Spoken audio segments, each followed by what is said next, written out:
when we are in the presence of somebody who is dysregulated, and we have some awareness of that, what you're sharing here, what shall we know as co-regulators supporting somebody who is dysregulated?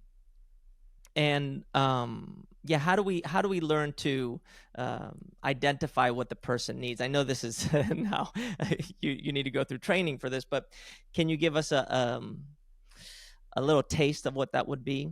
Yeah. I think the greatest gift we can give the world is to heal ourselves because it heals the world. That is true. If you want to help the world, do that because nervous systems affect nervous systems. If you're a parent, do this work. It's what your kid needs more than anything else is your regulated nervous system. And I don't want parents to be like, oh my goodness, do I have to get this right all the time? No, you don't. That's not, we need to get it right about 30% of the time is what research shows us. So 30%. yeah, not so bad. I'm Yeah, killing it. right, exactly. But it also tells us with a lot of our parents who are loving and amazing, no one taught them this, right? So they just did the best thing in how from their own state of dysregulation. And so nervous systems regulate each other. One of my friends and mentors, colleague, Deb Danis, years ago said to me in a training with a bunch of other therapists, she said, which is kind of a lot to ask, but she said, if the clinician or practitioner is not in a session, is not in ventral regulation, uh, you should stop the session because there's no clinician or therapist in the room. There's no one to help. so, Mm. so that doesn't mean like stop the session entirely, but it means that that person needs to get regulated. Because if I'm if let's say someone is dysregulated around me and I am dysregulated with them, there is no one who can help.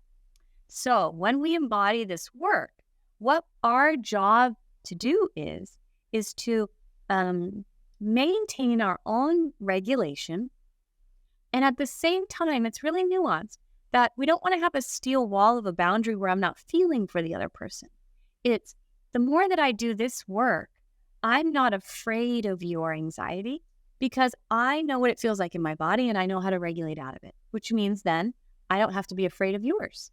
I don't have to be afraid of someone's depression. I don't have to be afraid of my child's terror, even, or their fear, because I know my own fear. I've gone there. I know my own and I know the way out. But a lot of us had parents who didn't know their own because they didn't go there and they had no idea how to get out.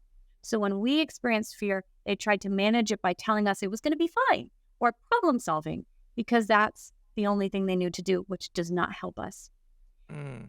Instead, our job is to say, okay, in order to help you, I've got to get a little regulation in my system. And my job is not to be scared of you're scared. That's what I say a lot, especially when working with parents.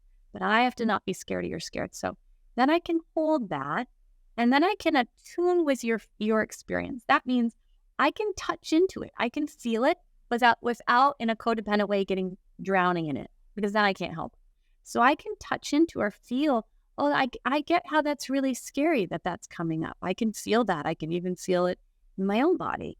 And that attuning on what's called an autonomic level, because attunement is beyond words, it's feeling with someone, that actually is while having regulation, is the thing that helps their nervous system to regulate.